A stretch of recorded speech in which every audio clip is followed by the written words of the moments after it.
What up, YouTube? It's your boy Lil Mackie Rob, aka Mito. You already know. And I hope y'all doing good, man. I'm doing pretty good. And yeah, we back at another reaction, man. We here, we there, we everywhere. Yeah. And yeah. Like I said before, my name is Lil Mackie Rob. If you've never seen me before, if this is your first time, hello, welcome. Thank you for stopping by.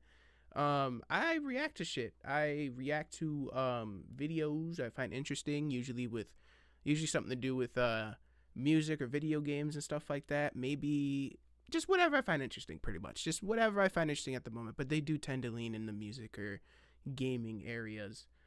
So yeah, I'm a reaction channel. If you like that kind of stuff, maybe stick around. Maybe you'll like this reaction. So today we're gonna be reacting to the good lad Louaista'S. He always doing good with these videos, man. And I saw a title where he put that said the death of gangster rap, which I definitely feel like is a very interesting title to put, because I feel like nowadays for rappers, unless you are doing some gangster rap shit, it's either unless you're heavy into the streets and you're rapping about crazy street shit, like damn near to the point of you self-incriminating yourself and potentially getting yourself put into jail because of your music. Unless you're doing that, or you're like some generational crazy talent or some shit like that, it's hard to make it in the music industry because most people just don't want to listen to you. So I'm interested in seeing what Louaista'S means with the death of gangster rap. I want to know what he's talking about. So let's not make this intro any longer than it needs to be. Let's just get right to it, man. Death of gangster rap. Being a rapper is one of the most life-threatening professions in the world. I'm actually going to speed it up a little bit faster too, because I don't have a lot of time to make this video. I got to get to work here in a little bit, so let's see. Aside from the occupational hazards or temptations that come with fame and fortune, there's always the prospect that someone might try and stick an MC up for their jewelry, or even kill you over cash and clout. This scenario has already claimed the lives of countless rappers, including the That is very true. There's so many people who are famous for doing that to rappers. Like, people really take pride in the fact that they're known to be like they're known to like rob rappers and share. They're known to like rob rappers when they pull up into different cities. Like, I'm pretty sure that's what what's his name? The one nigga from No Jumper that's in jail for. I'm probably the same shit that he was bragging about on No Jumper. What's his name? Brick Baby, I think. Yeah, Brick Baby. He's went on No Jumper repeatedly and bragged about the fact that he and his people would scope out, would know when a rapper is coming through to where they're at, and then they would like pull up on him and like rob him for the jewelry, or like stick him up and like do shit like that. And this isn't me just saying shit. Like, this nigga has gone on to No Jumper and said this in a microphone, in a video, multiple times. And it's crazy, bro. It's like, unless you are incriminating yourself on the internet, niggas don't take you seriously. And it's sad, because at that point you either go to jail or you get yourself killed. And yeah, likes of XXXTentacion and the late PNB Rock, both of whom were simply in the wrong place at the wrong time. We are learning more about the killing of rapper PNB Rock in a South LA restaurant just hours after a third suspect was arrested in Las Vegas. Well, PNB Rock was not a case of wrong place, wrong time. PNB Rock was a case of he was talking real spicy to a motherfucker that told him he has an issue with him and doesn't want to see him, and if he sees him, it's going to be a problem. And PNB, there's a video of him on Instagram Live with this motherfucker when this guy is staring at him. It's the same dude right here on the screen. He's on this live with PNB, staring at him, telling him, when I see you, we are going to have a problem. And PNB's like laughing at him, like, haha, yeah, whatever, bro. Yeah, whatever, bro. You know where I'm at. You know where I stay. He was enticing and instigating this motherfucker to do that shit. I'm not saying it was right, but I'm saying it's not wrong place, wrong time for PNB Rock. He played a dangerous game, and he lost that game, which is still sad. It was very sad, but that's why you be careful when you're talking shit like this to people on the internet, because you don't know who the fuck you're talking to. You don't know how far someone's really willing to go. you might think is funny and jokes and on Instagram Live, and you got all your little comments and your fans laughing and agreeing with you, but this motherfucker was serious with it, and he paid a price for it. You gotta be careful. Freddie Lee Trone is awaiting extradition to L.A. Trone and his 17-year-old son were charged today with murder, robbery, and conspiracy. The complaint says PNB Rock was wearing several $100,000 worth of jewelry when he was killed. But despite the fact that it's a dangerous enough pursuit as it is, there are still plenty of rappers who refuse to leave the gangster lifestyle behind. Where rappers from previous eras used to rhyme about their crimes in the past tense, there are many who will implicate themselves on wax today, mocking dead ops and dropping admissible details across their music and social media. Crazy, and while this was profitable in terms of currency and clout for a while, a series of horrifying crimes and harrowing court cases have made it all too clear to some artists that this can't continue. And when you a rapper and you in the light, the individuals around you in the light too. Okay, yeah, that's the rapper, but what does he do? In them investigations, say, bro, when the feds come, they already know everything about you. They got a 98% conviction rate, not because they've been doing good police work, because we do it to ourselves. It's your boy Louaista'S. I say Kevin Gates is actually, I give him some respect for that. Kevin Gates has been the one for a very long time who has sat there in interviews and has told people, him, 50 Cent, like, they have sat there in interviews and told people, y'all gotta chill when it comes to what you say in your music, because now the police, they're really starting to pay attention to your music. They're starting to pay attention to your social media, to what you do, what you say. They've always been doing that, but for a while the rappers were able to get away with it because they're just rappers, you know. This is just make-believe, you know, type shit. And now that argument doesn't work too much anymore, you know. And these police, man, they be watching you, bro. That's why I don't like the hip hop channels like the hip hop channels like DJ Vlad or No Jumper. Again, I don't know. I can't say for 100% fact that these people work for the police. This is where I have my conspiracy theory tinfoil hat on. I do 100% believe DJ Vlad and Adam 22, if they don't work for the police, they absolutely know that the police watch their shit. And they will say, and they will ask incriminating ass questions to these rappers because they know these rappers will brag about it. And they know, one, it'll get a lot of views, and two, the police will watch the shit. They low-key helping them. And the reason why I believe that too is because Adam 22 has literally said him out of his own mouth that he has talked to the police, like recently, like in 2025. And he got his own co-hosts who were in the streets. Again, not all Adam 22's fault, because these motherfuckers should know better than to talk about shit on camera. But he's all his hosts that are affiliated with the shit, allegedly, have all now been locked up on shit. And it's crazy. It's crazy how it's every one of his co-hosts who were affiliated at No Jumper have gotten arrested. They weren't arrested at No Jumper, I don't think. But it's just a crazy coincidence. So that's my I can't prove this. Take what I just said with a grain of salt. I'm probably wrong, but that's my conspiracy theory brain. These niggas are the police, or understand that the police watch their shit. So they ask incriminating questions to get views and to low-key help the cops. And this is why gangster rap is dying. Now, I'm sorry I keep pausing, but I also say that because Adam 22 has a co-host named Poetic Flacco who brags about the fact that he wants to get rappers put to jail. So, and he still lets him be on the show. So I mean, I gotta wonder. You know what I'm saying? Since the turn of the decade, hip-hop has been engulfed in a state of constant bloodshed and incarceration. Whether it's major stars like Pop Smoke, who never got the chance to fully live out his potential, or smaller artists like Lil Scoom 89, who were gunned down. Bro, R.I.P. Pop Smoke, man. He's definitely the one. That is a wrong place, wrong time thing. But also, why would you leave your fucking crib open for anybody to walk in and go to your party while you're gonna take a shower and be vulnerable? Nigga, no, why would you do that? But still, man, R.I.P. Pop Smoke, man. That death really makes me sad, bro, because he was so fucking talented, bro. He got his shit cut so early.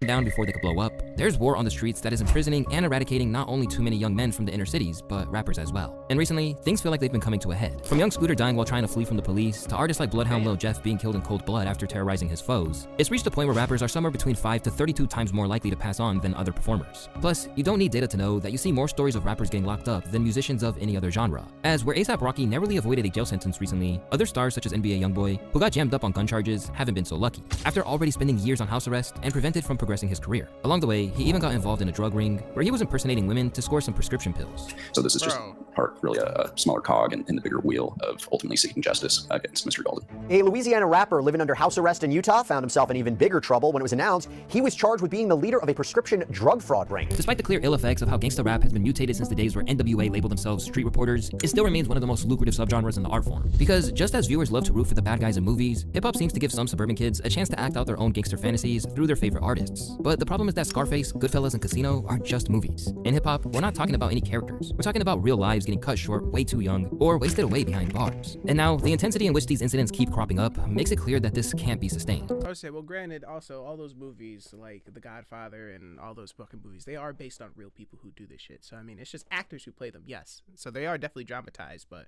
they are based on real people. And the only difference is like the rappers are actually the people who are really in the shits. But it's like, yeah, it's a twisted place, bro. But that's how you get famous, bro. That's what it is. Like, people, I hate to say it, but you being just a normal dude, don't get me wrong, it's not like you can't get famous or can't get clout or whatever by just being yourself. You absolutely can. There are many cases where that's how it is. But for rappers, for even streamers, sometimes the best way to get famous is to just be wild, bro. That's it. People like to see people who break the rules. That's just a fact. That's always been a fact. And people root for people. People root for people and kind of pedestal people who do break the rules, because they look at them as like an anti-hero type shit. You know, that's why I feel like a lot of our favorite heroes and shows and media are usually anti-heroes. You know, your Venoms, your Deadpools, your Tony Sopranos, your fucking who else, Jokers. You know, like, people like to see people who break the rules win. It's just that, I don't know why, but it's just the truth. In the space of 1 week, hip-hop was shook by not one, but two horrifying tales of ambushes that claimed the lives of rappers. First off, there was the new information surfacing around the 2020 killing of MO3. Because 4 years after his murder, the story took a wild turn, with fellow Dallas rapper and former friend Yall now being tied to the killing. In March 2025, a Dallas County grand jury indicted rapper Marquise Conway, aka Yall, on charges of capital murder for allegedly hiring a man by the name of Keywan Dontrell White to kill fellow rapper Melvin Noble, known as MO3, in November of 2020. Chris, Yall top single, it Put It On Me, it peaked at 56 on the Billboard Hot 100. Now, he's in the Dallas County Justice Complex behind me on a capital murder charge, accused of hiring a hitman to kill a fellow rapper.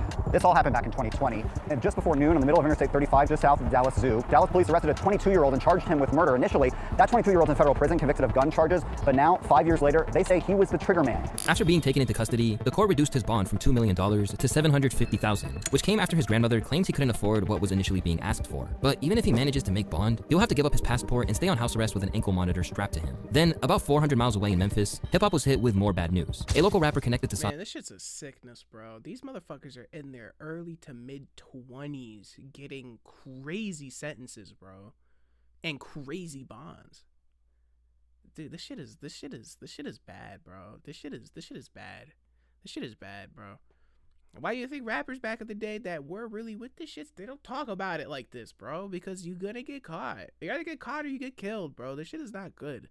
I don't know where in our history motherfuckers went from I'm doing rap to get out of the hood and just go live a better life to I'm gonna do rap to get that money that allows me to go out and actually live a better life outside from this stupid ass violence. Because mind you, most of these people who are getting killed in the street shit, I promise you, 99% of the time is over some dumb shit, bro. It's either over some dumb shit, like a stupid petty beef they had since they were in middle school and they grew up and now they're fucking shooting each other, or over a girl. If it's not those two things, it's literally, they don't know why they're beefing. It's just because that guy belongs to the other side. So now I gotta kill you. And there's no actual beef. That's why you see the memes of people who, that's why, at least for me, I'll see memes on like TikTok or like on Facebook or whatever, Instagram, of people being like, oh yeah, when you posted on the block, but you see your favorite op walk down the street, so y'all, talking shit, but you still being friendly and you let each other slide. because it just sometimes the beef in this shit is so fucking stupid. It doesn't make sense, to the point where even though that guy's on the other side, and if he just wasn't wearing those colors or wasn't representing that side, y'all would be cool friends. You know, if it wasn't for that stupid shit, y'all would be dope friends. And that's why that's why people have their favorite ops. Because it's just dumb. They don't know why they're beefing. It's just because you come from a different neighborhood. That's it. I have no problem with you. You never done nothing to me. You never snuffed me out, snaked me out, fucked my girl, or any other dumb shit. You just live on that side of the city. So now I have to fucking want to kill you. It's so stupid. But yeah, I hate that now it feels like rappers went from let me leave the streets to let me rap about the streets and then live in the streets to show that I'm tough. No, you got the whole goal of this shit backwards, bro. Sauce Walker was killed, and Sauce himself barely made it out alive.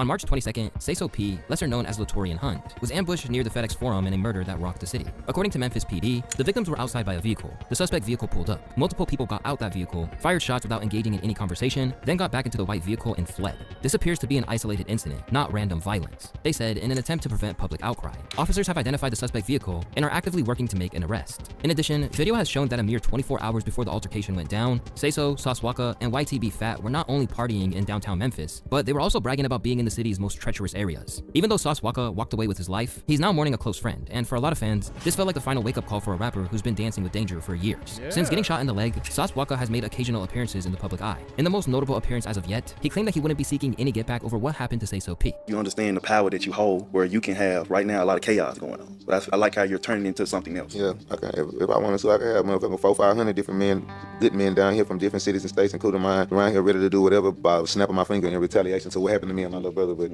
as much as it hurt my soul and it really break me down, I'm damn near getting emotional right now thinking about the shit that I can't retaliate because that's not righteous. But just a few days later, one of the suspects was found dead in Sauce's hometown of Houston, leaving people questioning if things were really over and hoping Sauce wouldn't be the next rapper to end up behind bars. These days, the streets are more intertwined with You can't be. This is what I said, bro. It's the same shit I said earlier with PNB Rock, where he was testing these people. He's going on Instagram, telling these people what's up, telling these people come try him, where he stay at.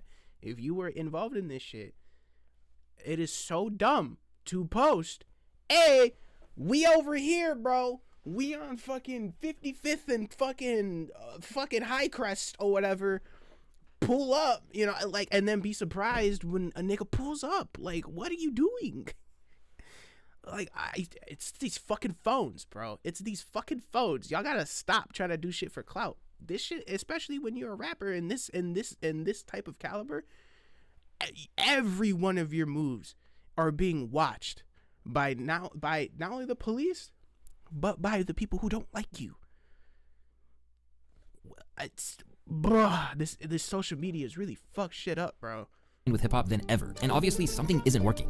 Back in the 90s, only 9 notable rappers lost their lives to gun violence, and when someone like Mystical or Scene Murder got locked up, it sparked huge headlines and public outrage, almost as if the entire culture stopped to pay attention. In fact, during the 2000s, hip-hop's biggest publication, The Source, even dropped special editions asking if the justice system was specifically targeting rappers. But what changed? How did we go from fans rallying every time a rapper got locked up or killed, to people barely reacting when it happens now? And more importantly, what can hip-hop do to fix it? Because it's everywhere. It's fucking everywhere. Every rapper has to brag about how they're so tough. Every rapper has to brag about how they can't be touched. Every rapper has to just brag. That's the phones and the social media, bro. I know it's like an old man. These goddamn phones, they fucking, but it's true. These phones, the social media, the going viral, the clicks, all this, it has fucked up so much shit. Where now it's like, if you don't get in a shootout as a rapper, are you even real? If you not on Instagram Live posting the fact that you're on the block and where you at, are you actually with the shits? It's gotten so toxic, bro. And it shouldn't, it's crazy. It should never have been like this, bro. It should never have been like this. If you came from the streets and you were a rapper, your whole goal was, yes, to talk about the fact that where you came from was a tough place. How you had to really face adversity, you know, a lot of adversity. Sometimes adversity that would really come and put your life in danger. You're supposed to talk about how you got over that, came up from that, started from nothing, literally the bottom of the bottom, and now got to the top, the tippity of the top. And you're supposed to be almost like a inspiration to the next people to be like, I could do that shit too. He started from where I am. He started from worse from where I am, and he made it. I could do it too. But now it's so fucked up where it's like he started from where I am, got to where he is, but yeah, he's still where he started from. Even though he's got all the money now and all the flashy shit, he's still where he started from. I guess that's what's cool. And people follow suit. People don't realize how people just want to follow something. And it's it's crazy, bro. It's crazy. At this point, it's clear that if the culture doesn't change from within, the system's not going to step in to save it. They'll let the cycle run until there's nothing left. For starters, there's a big difference in how rappers used to lean into the gangster image compared to now. Back then, it was more like a launchpad, something they used to get their foot in the door, then left behind as soon as they made it. Take 50 Cent, for example, who used the story of him surviving 9 gunshots to build his image and kickstart his career. It doesn't hurt as much as people imagine it hurts because of your adrenaline. I didn't know my legs were broke. Really? When I tried to get out the car at the hospital, both of my legs were broke. Where were you shot? In my hands, my legs several times, like 5 times in my hands, and then in my legs and then in my face. From there, 50 quickly became the face of Interscope Records, a label run by Jimmy Iovine, who understood that, back then, gangsta rap wasn't just some form of expression, it was big business. I come from a background of where artists are allowed to create anything they want to create. That was my history, that's all I knew. It's a very complex issue, you know, that I've dealt with on certain levels and I've had conversations about. But if that's Dre and Snoop's truth, When he initially came out the gate, 50 and his G-Unit signees leaned into a gun-toting image, launching their careers in the process. They even starred in video games like 50 Cent's Bulletproof and its ridiculous sequel, Blood on the Sand, which starred the crew in a crazy third-person shooter game that told fictionalized tales of heists, bullet-ridden battles, and taking on insurgents in Afghanistan. Yep, seriously. But this was the key here, fictional tales. Hey bro, that was a good game, fuck you. Aside from his earliest days where he was making his name, 50 Cent's brand of gangster rap has always been focused on his past, or just a straight-up exaggerated persona of the crime king of New York City. And over time, he stepped away from it all, as it was the wise thing to do. As he got older, you no longer saw 50 posing with guns, and rather than feeling the need to constantly prove he's a real G, he diversified into business, making himself millions in the process. We had this conversation in his room on his boardroom about how, music artists are becoming more influential than ever, and this was that renaissance period of kind of 90s and 2000 hip. And 50 was also incredibly immersed in the business. Like, he came to every meeting on time, ready to go. And his first question, every meeting, was, how many pairs we sell this week? We were selling 40, 50,000 per color at the time. And he was always saying, well, how many Jordans sell this week? I'm telling you, he was literally asking that every week. And or every time we had a meeting. I remember that back to school, we sold on one color, a lot, 75,000 pairs or something. And it was close to what, and I'm not saying, by the way, that G was ever close to Jordan anyway. Sure. I'm saying that one moment in time, that one colorway, I think we sold in almost as many pairs as the Jordan launched for that period. Rather than remaining in Southside Queens, 50, who now lives in a mansion in the South, focused on creating generational wealth. From the moment he signed with Dre, Eminem, and Jimmy Iovine, 50 left the street life behind and focused on becoming a legendary MC. That system seems to have broken down for a lot of artists. Rather than using hip-hop as a way to evade the trap once and for all, some artists seem to want to use rap music as the propaganda wing of their gang, or try to juggle the studio and street life at the same time, leading to either a violent end, a lengthy jail sentence, or sometimes even a RICO case that takes down the whole crew. Where rappers used to point their firearms in favor of the pen once they started to get a little buzz in the game, many MCs who've made a name for themselves online are now intent on pushing it to the limit. And usually, that kind of lifestyle comes with consequences. One example from 2024 was the death of YBC Duel, a rising rapper out of Philly who blurred the line between real street life and music. He made a name for himself by constantly dissing his enemies online and in his songs, even going as far as hopping on IG Live to dig up an op's grave. I know tombstone, fucking dirt up. Hey yo, where the Cardi at, yo? Cardi, where the fuck you at? Ah! His crew calls him. This is crazy, bro. This is crazy, bro. That's crazy. That is. And you surprised that he got fucking? Am I supposed to be surprised he got fucking clapped? No. What the fuck, bro? What the fuck? This is a sickness. Something is going on with these motherfuckers that is way more evil than it has ever been before. Honestly, maybe it's not even evil, because if I start talking about evil, then I'm gonna start talking about spirituality and spiritual warfare, which, you can have your conversations on that, but it's besides just evil shit. The major thing is just this shit is what gets views. This shit is what gets you clout on the internet, fast clout. That's it. Being wildly disrespectful, doing shit, being a character that the majority of the people who follow you, if not all of them, will never, ever, ever fucking be. But they'll support you doing it. They want to see you do it because it's cool to them. No, bro. That's you digging up a dead man to disrespect. Man, y'all got this game fucked up, bro. Mr. Disrespectful for a reason. All the while, he continued to brag about being untouchable, believing that he could escape anything the crew flung at him. A lot of got overcooked. When get hit with 8 or more, he overcooked. I ain't get hit yet. When you say hit, you mean hit by gunboy? Yeah, got by gunboy. You never been hit? Yeah, I ain't get hit yet. With some of his tracks racking up huge numbers. I ain't get hit yet. I swear, these motherfuckers think they're like Superman or something. Or they're like fucking Goku. That he can't get hit with bullets. They just fly off. They don't matter. They just move with no fear and no fear. You got one life, bro. What the fuck? Bro, I swear, bro. You think these motherfuckers look at guns and bullets like they're goddamn super soakers, bro? Yeah, it's crazy, man. Oh, man, bro. This is a sick. This is views, sickness, Dole could see a man. life that didn't involve the lifestyle he was immersed in today. But the sad part is that it wasn't enough for him to pull away from it all immediately, and he knew what might arise from staying in Philly. My goal in 5 years is to be like somewhere like wealthy, somewhere chilling, at my family street. But if that don't happen, I'm gonna be somewhere out here shooting or dead or in jail. That's what it's gonna be. Sure enough, he never got the chance to do that because, unfortunately for Dole, this interview would go live just days before his enemies set out to test his apparent lucky streak. And this time, they wouldn't miss. While sitting in a vehicle, Dole was ambushed, leaving the car riddled with bullets, and the infamous Mr. Disrespectful died from wounds to his hands and chest. And in the aftermath, his enemies who'd suffered at his hands rushed to mock him, and so did countless users on social media. This was also the case with Fulio. That's crazy. You see what I'm saying? And in the aftermath, his enemies who'd suffered at his hands rushed to mock him, and so did countless users on social media.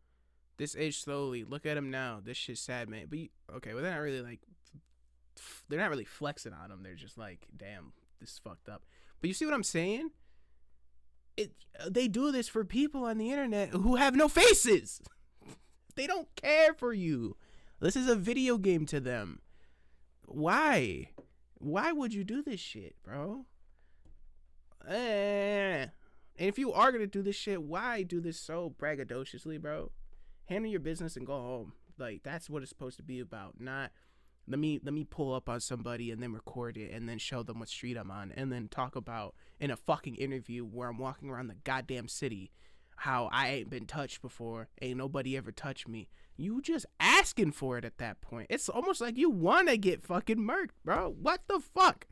Yo, jeez, bro. And motherfuckers wonder why I only listen to, because, bro, you know how much shit I get because I don't really like to listen to like gangster rap like that or like drill music or killer rap, whatever you want to call it. I get a lot of shit for it because I don't listen to a lot of like rappers like that. The only people I really listen to is like King Von and Lil Durk. That's it. And that's really just because they're both from Chicago and I like them. I like the way they rap. But even with Von, bro, in all his songs, what did Von always talk about? I'm a god. Why the fuck you testing me? I ain't never been touched. The fucking ops, they fucking scared of me. All that type shit just for him to get lit up like 6 times and shot in the fucking head. Like, and everybody was just laughing about it. You had 6ix9ine sitting there talking about slide for Von. He's supposed to be a fucking stand tall motherfucker, and now look what happened to him. It's a game. And it's ridiculous. We're talking about people's lives, bro. And these motherfuckers treat it like a game. And these motherfuckers fall for it every time because it gives them clout.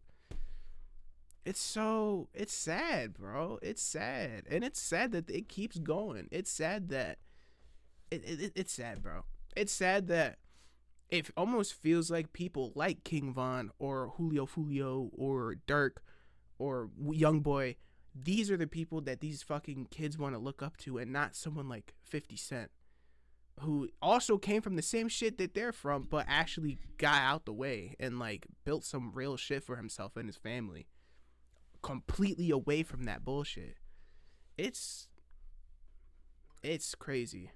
This was also the case with Fulio, a man who prided himself on dissing his enemies, only to get killed on his own birthday. You got shot because you were dissing. Oh yeah, that's what I was gonna say though. But yeah, I get clowned for not listening to street rappers too much. But listen, bro, it's because there's only so much of this stupid braggadocious shit I can handle before I'm like, all right, bro, shut up. You're doing too much. It's too much. It's too much. I like my mainstream rappers, especially like people like 50 or Kendrick or Cole, who come from the same background these motherfuckers come from, maybe sometimes worse, but guess what? They actually use their lyrics, they actually use their words to actually talk about something different, talk about something realer, build something better, you know? I don't role model anybody, but if I was to, I would probably look at people like 50 or people like, or someone like J. Cole to really try to make my life like a reach up to, because they come from the same background, the same hard background as these people, but they just go about it. They see it in a different way. They go about it in a different way. They see more. They see something outside of the clout. They see a better life. Right? Yeah. Then after that, you start rapping about dead people. I was rapping about it before then, but it just, somebody actually died. Like, somebody died, so they was like, you know what I'm saying? They was butthurt about it, you know? So that was like the karma, the instant karma. Sure enough, he ended up just like the people he mocked in his music. And by the time the news broke, most fans and media barely flinched, seeing it as the inevitable result of the life he chose. And for the OGs of the rap game, this is a difficult thing to bear, especially when they know what it took to get out the hood in the first place. Just look at Wallo, a man who spent some of what should have been the best years of his life in prison. Wallo knows the pain of a decades-long stretch, as well as the agony of losing someone close to you in the streets. Interestingly, Wallo had already warned two of the biggest names caught up in hip-hop's recent RICO cases, and his message couldn't have been any more clear. During an interview with Young Thug, Wallo warned him just months before the YSL RICO trial that his crew and continued connections to the streets could ruin everything he had built. With some of y'all young in here that still be living that shit, I don't be talking to y'all on Instagram as some square ass lame ass. I'm talking to y'all as a that been in the prison y'all and see little young boy come in with his tattoos on his face and he like, oh gee, like what's up? When I'm going home? 2073. Cease. And now all the gangster shit gone. The going. So when I'm on there, I'm speaking from a place of trying to get some real game. Because I'm gonna tell you some shit, it's lonely than a motherfucker in there. And when life goes on, your family dying, the problem is so many niggas are scared of y'all. I'm not scared of no young because I'm not coming at you in the wrong way. I'm coming at you the way your daddy ain't coming at you, the way your uncle can come at you because them was dead in prison. You rappers, like the artists, if you don't want to be an artist, take it to the streets. But don't bring the dumb shit in the game trying to prove that you're a real. And while you proving that you're real, you're gonna finesse yourself out of position and out of opportunity that can change your family and generations in your family life. And after spending several years behind fucking amen, bro. And Thug ain't the first one he said that to. He said the same thing to Dirk. He said the same thing to Von before, but Von's last interview was with this motherfucker before he got iced. Like, bro, like, it's true. Like, yeah, that's a sad fucking thing, bro. Him just saying that to me about how a young dude came up to him and, hey, bro, when I'm getting out, and he said 2073, dude. It's not worth it, bro. This shit is not worth it. You do what you have to do, but that's it. That's it. You try to find your way out. You don't keep in this shit. And when you find your way out, you don't try to stay in it to make yourself look tough to a group of people who literally do not give a fuck what happens to you. Cause he's right, yeah. At the end of the day, you gotta face this shit by yourself. That's it. Ain't nobody falling with you. You falling by yourself. You gotta take care of yourself, man. These rappers, y'all gotta be careful, man. That's sad, bro. Imagine you like 18, bro, 17, 19, whatever, or maybe in your early 20s, and you get caught up doing some crazy shit, bro. You got caught up on a fucking murder charge or some shit, and you go to jail, and you guilty as fuck. And they tell you, hey, bro, and you look at your paperwork like, man, when am I getting out? I'll probably get out in like 2030, 2035, maybe pushing to 2040, fuck it, man, whatever. And you see your paperwork says you ain't getting out till 2070 or 2060. That's your whole life is stuck. And your whole one life is stuck in these 4 gray walls. Nah, bro. When you see that, bro, that's sad because you realize I was tough to a bunch of niggas I'm not gonna see for the rest of my life. When I get out, most of them probably gonna be dead anyways. I did this shit for people who are gonna be dead by the time I get out, or who just not gonna be waiting for me by the time I get out. They're gonna be moving on, doing their own thing. This shit ain't worth it, bro. That's sad, bro. And bars awaiting trial, Thugger only narrowly avoided spending decades in prison. And even now, he's under strict guidance on what he can and can't do, as he could still end up back in a cell in a moment's notice. After you serve your 15 years of probation, if you have been successful on that probation, and I sincerely hope that you are, then at the end of that 15 years, I will commute the entire rest of any service portion of your sentence to time served. Then there's Lil Durk, who's now behind bars. He awaits trial in the OTF RICO case. Prosecutors claim he played a role in a murder-for-hire plot that left Quando Rondo's cousin, Lil Pob, dead. All because Durk allegedly felt pressured to get revenge for King Von. What makes it even harder to watch is that Durk seemed to know better. I don't want them to be in the same footsteps. Like, I changed from what my daddy was going through, so I'm gonna change for what they got to go through. I don't want them to see no street shit, no violence, none of that. I'm gonna take it to a whole nother world. Say what you want, you know what I'm saying? That's being around a young crowd and by me being young too, so I was all hyped up too with the shit. I see a bigger picture. I'm trying to get some money and live good. How all my niggas in condos. bad bitches and going on tour. Y'all can have all that killing shit. My son, my daughter need they did. Like Thugger, his public downfall and capture by the cops came after a pep talk from Wallow, who let him know that there were other routes to take than that of continuing the cycle.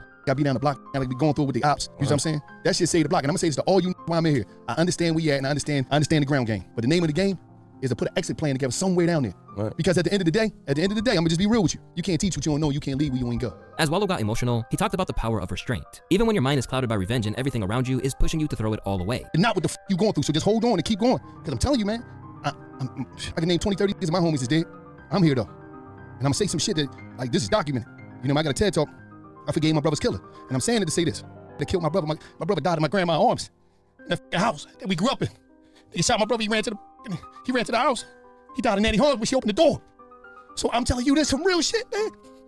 If I ain't let that shit go, I won't be right here today. I won't be here with my niece and my nephews. Me and Gil won't be doing this. Y'all won't know me. I won't be able to get y'all. And the sad part is, bro, it's people like him, bro, that all these motherfuckers that are behind him, bro. I'm not saying they did it now, but in a lot of cases, it's people like him who preach about this shit, who try to teach the young generation this shit ain't worth it. Go find something better for yourself.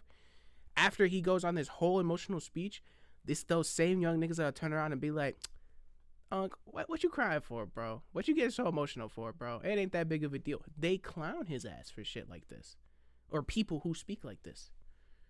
That's the sad part. You could really try to speak from your heart to some of these people to try to hopefully get them to realize this shit ain't worth it. And they're so fucked in their head. And they're so deep with this shit that they just look at you and they, bro, what are you talking about, Unc? Bro, chill, bro. Why you getting so emotional, bro? This shit goes deep, man. This game. But I had to let that shit go. When I let that shit go, I started to grow and I started to glow. And now I'm here today. In the same vein as his guidance to Young Thug, there are lessons that today's gangster rappers could and should learn from what he had to say. But for some, even taking these lessons came a little too late for them to outrun what's been set in motion. And unfortunately for Lil Baby, this is exactly what he's learning firsthand. As the same net that captured his brothers Thugger and Durk is beginning to close around him. In recent years, Lil Baby, who only began rapping in the first place after Thugger paid him to stay out of the streets and go into the studio, has been trying to change his image. Now hanging out with billionaires like Michael Rubin and getting endorsement deals with companies like Axe, Lil Baby became one of the few modern rappers who seem to have been following the 50 Cent blueprint. Or at least, that's the image he put out to the public. After seeing what happened to Thug and Durk, he made moves to distance himself from his gang ties, even rebranding his label 4PF to Glass Window in an attempt to clean up his image. And of course, 4 Pockets 4 had to come to an end, you know what I'm saying? Mm-hmm. You say of course. I mean, why you say of course? Because all the shit that be going on and shit. And I had to start learning that, like, other people's actions, I could be held accountable for. Right. I ain't know all that at first, you know what I'm saying? I never would have went that route, but I ain't know. Now that I know, I'd be a fool to just keep the same thing going. You know what I'm saying? They trying to make something out of something that it ain't. Right. Like, if I got any kind of control, hey, we gonna switch that whole thing up. Clearly, Lil Baby was concerned by what happened to his friends and collaborators, particularly because he narrowly avoided being indicted in Thug's case. It was a joyous day, like, when people don't know and I don't even tell people, like, I could have been with him. Yeah. You know, I was at his house the same day. Thank God, I just have to Same leave day, 2 hours early. That's crazy. That don't fuck your head up more than anything. Like, damn, I gotta see bro go through it. Like, damn, that shit really could have been me. Now, at just 30 years of age and only 4 solo albums into his career, Lil Baby is already considering the exit from hip-hop. And you're a lot more comfortable and life is safer than that life and exactly. all of these. And I'm 30 years old too. Right, but that's young, so that's not old at all. But it ain't 21, 22, 23. Right. You know what I'm saying? And I'm 30 and I done grew 7 years a whole different way. Like the last 7 years has been, whether I knew it or not, every day I've been changing right. to get to this point. So let me ask you, how long do you want to do rap for? Do you know? Have you thought about it? I always think about it. I don't want to be a certain age rapping on stage. I don't want to be, and this the main thing with me, how long I'm gonna rap. It depends on how much of the business I own. At the time when he made those comments at the beginning of the year, it made sense. He watched how the game had dragged down people like Thug and Durk and knew it could threaten his own future in business. But that shift might have came a bit too late,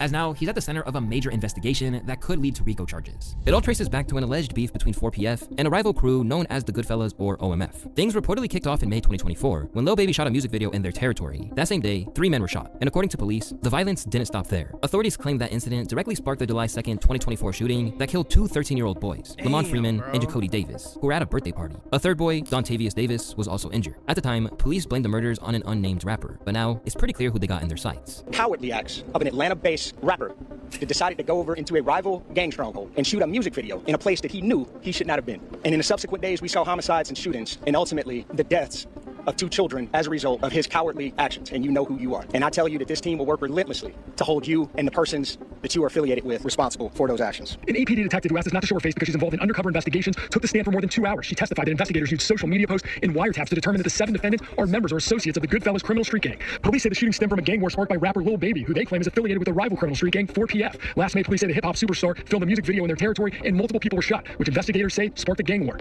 The attorney for Lil Baby called those claims complete and total nonsense and added that his client had absolutely nothing to do with those shootings. During cross-examination today, defense attorney Brian Tevis criticized the investigation and claimed that investigators did not have any evidence that proves his client was involved or even in a gang. Just as it happened with Thug and Durk, information has begun to spill out, painting Lil Baby as a criminal mastermind, even claiming that he put a hit out on several men. On top of that, the recent death of a man who reportedly turned informant, which helped land 4PF affiliate Nate a 40-year sentence on a gang-related murder charge, isn't helping the situation. Now, people on the legal side of things, including former Georgia prosecutor Melissa Redmond, believe it's only a matter of time before prosecutors move forward with a full-blown RICO case. Anytime you're dealing with alleged gang conduct, there is a potential for a RICO case, Redmond said. This case is focused on the tragic deaths of 2 innocent kids. If the investigation uncovers more back-and-forth violence or gang activity, I think it's likely. Meanwhile, Sean Hoover, from the Georgia Public Defender's Council, claims he's already preparing for charges to drop in the next 90 days. As another one of hip-hop's most prominent artists is now looking at the possibility of a lengthy trial, fans are beginning to notice just how much everything has spiraled out of control. And now they want something done about it. The crash out era is at an all-time high. Is this the new trend? We need to get this dumb culture out of here. Let's go back to our roots. Now, no longer a surprise, incidents like this are so common that they are inherently sad to see. Because where hip-hop made countless millionaires in the 90s and 2000s who've gone on to become legends, that number is being dwindled down for the modern era by those who either lose their life or lose everything else because they couldn't step away from the streets. This is real unfortunate, and these are some. It's because I was saying, bro, you can't brag about this shit, bro.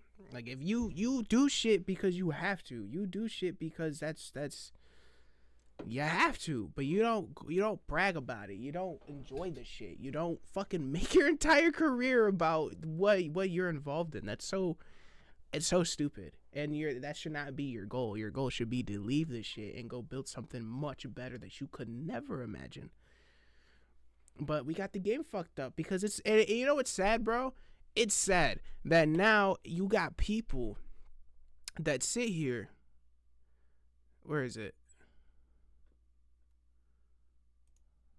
Back and forth violence or gang activity, I think it's likely. Meanwhile, Sean Hoover from the has spiraled out of control, and now they want something done about it. The crash out era is at See, you got people here that are now saying the crash out era is at an all-time high. Facts. Is this a new trend? Damn, an all-time high. Is this the new trend? We need to get Y'all slow. I think he randomly recently crashed out. Lil Baby just popular and they using this dumb culture out of here. We need to get this dumb culture out of here. Let's go back to our roots. Now it's the same. And look at the picture he has. He has pictures of probably some fucking rappers that he likes. I see. There's a nigga with a shiesty on. It's these same people who were promoting this shit, who enjoyed you rapping about this shit and bragging about the shit that you would do in the streets, are now telling you this shit's dumb. We need to go back to our roots. This is why I keep saying they don't care about you. So why give a fuck about them? Why give a fuck if you started somewhere and then you started rapping and you got famous, you got your money, and then you started going up and you got up there. You finally got enough money to get you and your family out the hood. Why would you care if J Rama 24 here would sit there and say, damn, bro, we heard you left the streets, bro. You kind of a bitch. I don't give a fuck. Are you even in the streets, bro? Do you even know what that shit is like? No, you on the internet. I don't give a fuck what you think. Fuck you. You don't know how bad that shit could have affected me. Fuck you. I don't give a fuck what you think. It's just sad. You're doing all this shit for the same people who then turn around and call that shit dumb when they're tired and bored of it. It's a cold world, man. Wear a jacket. Let's go back to our roots. Now, no longer a surprise, incidents like this are so common that they are inherently sad to see. Because where hip-hop made countless millionaires in the 90s and 2000s who've gone on to become legends, that number is being dwindled down for the modern era by those who either lose their life or lose everything else because they couldn't step away from the streets. This is real unfortunate, and these are some of the same details that came up in the YSL case. And these are some of the Rico lady down there said, yo, we coming with Ricos now. Like, if that didn't send a memo to people, hey, we are aggressively targeting y'all, entertainers and rappers that are blurring the lines with your companies and your street ties. I'm just tired of seeing young, black, successful people get the opportunity and lose it. Like that, because of where we came from and the things we've endured and experienced. As Kevin Gates pointed out earlier, a lot of rappers today are making it way too easy for either the streets or the law to catch up to them. Not only do their lyrics stir up real-life beefs, but cops are now actively watching for songs that mention actual crimes. And more often than not, they're finding exactly what they're looking for. It's the same thing the late, great MF Doom warned about years ago when he rapped, "Rap snitches, telling all their business, sit in the court and be their own star witness." And it's not just theory. Even Derek Parker, better known as the hip-hop cop, admitted in an NPR podcast that law enforcement has a habit of targeting rappers, partly because it helps them build a name for themselves. The detectives are like anybody else. If I take this crew out, maybe I'll get some recognition. And clearly, the same goes for DAs too. Whether it's leading to killings or causing incarcerations, the gangsta rap world that we're in right now is nothing more than a vicious cycle. And hopefully, if you take anything away from this video, is that the way things are going right now can't be sustained. Every year, we watch more and more rappers either end up in a cell or in a grave. And at this point, it's clear that if nothing changes, the entire genre is at risk of collapsing on itself. With the shock value of dissing dead ops starting to fade, and more rappers seeing their lyrics or social media antics used against them in court, it's clear the culture needs a new direction. Because at this point, the only ones entertained by this cycle are kids who don't realize how real the consequences are. Instead of more rappers who are trying to emulate King Von, we need a few more Vince Staples in the world. I be getting the most random messages from the most square niggas like, hey bro, you need to get back to that gangster shit. Like, if you don't shut your bitch ass up, why you ain't killing a nigga on this album, man? I'm not fucking with it. It's like, I be over that, bro, just cause that shit is so draining, man. Besides, when you take a look at who are the highest selling hip hop artists today, you no longer see gangster rappers. Instead, it's Kendrick, Drake, Playboi Carti, Travis Scott, Doja Cat, and others whose music is far removed from the drill scenes that are claiming lives and concluding in lengthy sentences. So, if anything, it seems like that change might already be underway. As always, it's your boy Louaista'S, and I want to thank y'all for watching today. You know, these people have always been there. This is why I say I like the mainstream shit, because that's what this shit has always been about. It's not about it's not about who you murked or about the crimes you did in the street. It should never be about that. It's about the music. If you can make good music, make your good music and then get the fuck out. Expand your horizons, you know? But it's a cold world, man. It's sad, bro. It's sad. It's sad the way hip hop is, bro. But that's just that's what the kids like. That's what the suburban kids like. That's not even just suburban kids. That's just what people want to see. People want to see crash outs. And I know that's true because you have fucking streamers that are literal crash outs. Vitaly, FouseyTube, Jack Doherty. Well, Jack Doherty's not really a crash out, but he does stupid ass shit on stream. Like actual crime on stream. And he gets away with it. And people just laugh at it because they think it's crazy. You are entertaining children who don't understand the gravity of what this life is, where you literally only have one. And nah bro, this shit's fucked up. But yeah, man, it's been me, Lil Mackie Ruff. I gotta get out of here, man. It's been great talking to y'all. Hope y'all enjoyed the video. As always, I'm gonna put the original video in the link in the description below. Make sure y'all come back over here, check it out. I will catch y'all later. Peace out.